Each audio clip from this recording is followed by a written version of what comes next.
Shannon's a local indigenous man born and bred in Central Australia. He worked as a ranger support officer and then later as a ranger coordinator, and it's in that capacity he'll be speaking to us today. Cool. All right, thanks everyone. I'm Shannon. I'm the coordinator of the Ginger Porter Rangers. We've got some of the rangers here today. We're based at Santa Teresa, which is about 80 k's southeast of Alice Springs. We're one of 11 ranger groups in the Central Land Council. Bit nervous today, so I might sound a bit shaky. But yeah, so we're part of 11 ranger groups in the Central Land Council region. The Central Land Council region runs through the southern half of the Northern Territory. And yeah, we cover a pretty vast land spread.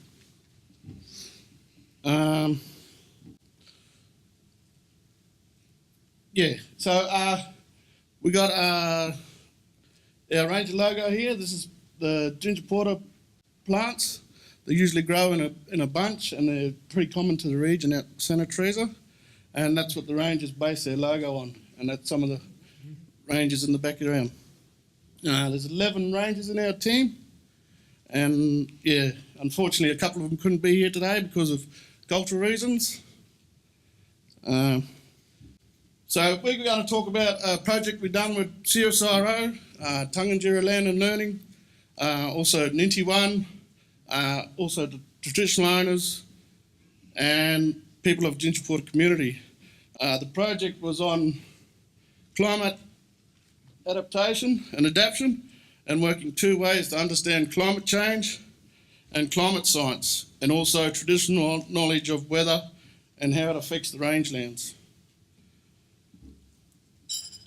Ginger Porter Rangers worked with scientists and community members on a range of things. One of them was a timeline of just major events like floods, fires, droughts and other things people could remember. This was a good project because it showed the knowledge of local people and how the events aligned with and matched weather patterns recorded with scientists over that time. Other activities we did would look at temperature and rainfall records over the past 60 years at Santa Teresa. We observed notable changes in those graphs and records. It showed more days over 40 degrees, also more bigger floods happening in these later times, and a number of other things. We also talked to elders about their knowledge of climate in the past and present. Elders said Indigenous people of Central Australia have been carers for the country for generations, passing on important cultural knowledge for land management practices. Over time, our people have noticed changes in the weather and seasons. Elders said the seasons seem more mixed up. Bush tuckers were not fruiting or flowering at the right time of the year. Also, some plants weren't behaving as in their usual ways.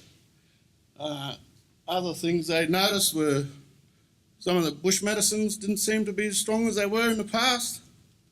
And that was just some of the things that locals had picked up through their own observation of the climate.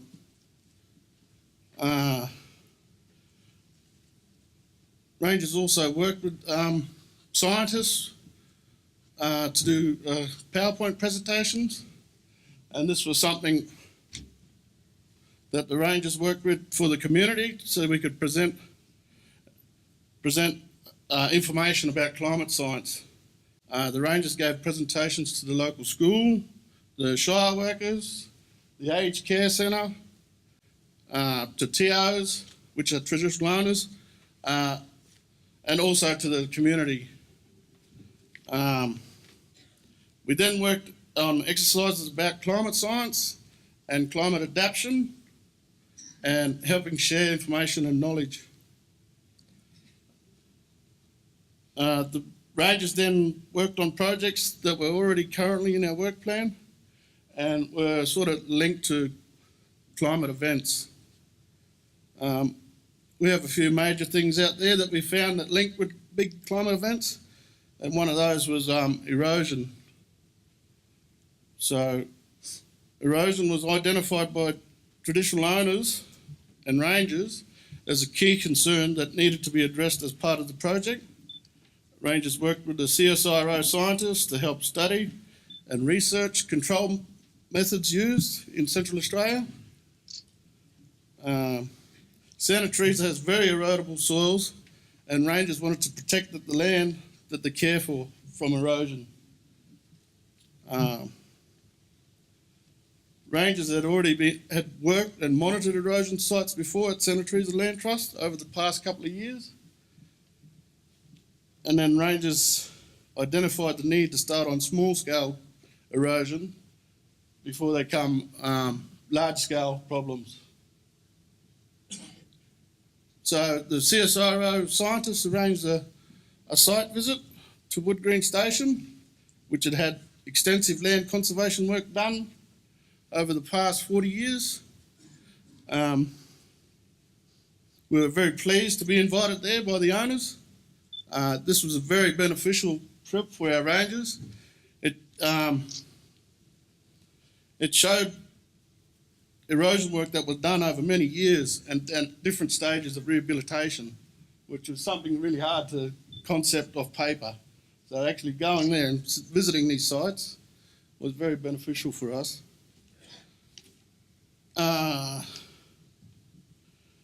Rangers now could better understand how to read the layout of the land. Rangers learned how to see the hill slopes, watercourses, creeks and gullies, and to see how different types of erosion control methods were used. Rangers then learnt, with the knowledge gained, rangers started working with scientists to plan erosion control plans for Santa Teresa Land Trust. We planned different types of controls, and erosion management will be something that the rangers will work on for many years into the future. We look forward to sharing our knowledge we gained through that experience with other ranger groups.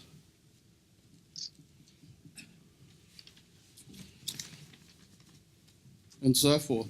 And another part of our project, we had many stages of different aspects of projects through this big climate change one. And one of them was working with the scientists on a big book titled Climate Change, learning about what's happening in the weather, or with weather in Central Australia. We worked together with scientists on putting information in a booklet on climate change for communities and other ranger groups in Central Australia. The big book showed the work that the Ginger Porter Rangers had been doing with CSIRO scientists on climate science. We had a book launch in November last year, which was very successful, and it was held at the community. The chairman of Central Land Council launched the book, and it was with traditional owners and Ginger Porter Rangers, and it was something that the Rangers were very proud of. People can download the booklet on our CLC website. There's links there that show you where you can download the climate change booklet. And yeah, so with the knowledge and skills gained through this project, well, hopefully we can share with others for better land conservation. Thanks for everyone involved, and thanks for your time.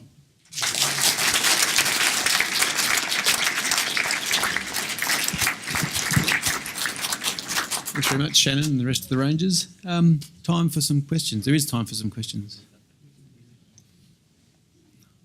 I've got kind of an obvious one, but perhaps a dumb one. Do you have the opportunity, or perhaps the people from Matu Yankunytjatjara land or from KJ, to see what other people are doing in other parts of Australia? So, I mean, would you be keen to see what's going on in the Matu lands? Oh, definitely. We always look forward, and we sort of strive off each other's goals and outcomes of other ranger groups, because, as you know, we've got 11 groups in Central Australia, but we also work closely with parks and other, independent ranger groups as well. And do you have the opportunity to see what's going on elsewhere? We've been lucky enough to do a few trips, yeah, and it's something that the rangers really enjoy, and it's something that builds confidence within community people when they can take someone and show them a project that they've completed and that are very successful. Yep. Yeah. Good. Jocelyn. Oh, look, just a little quick comment following on from that, Ian. I think just being a part of that project, but seeing and hearing from the rangers what they learned about going to Wood Green.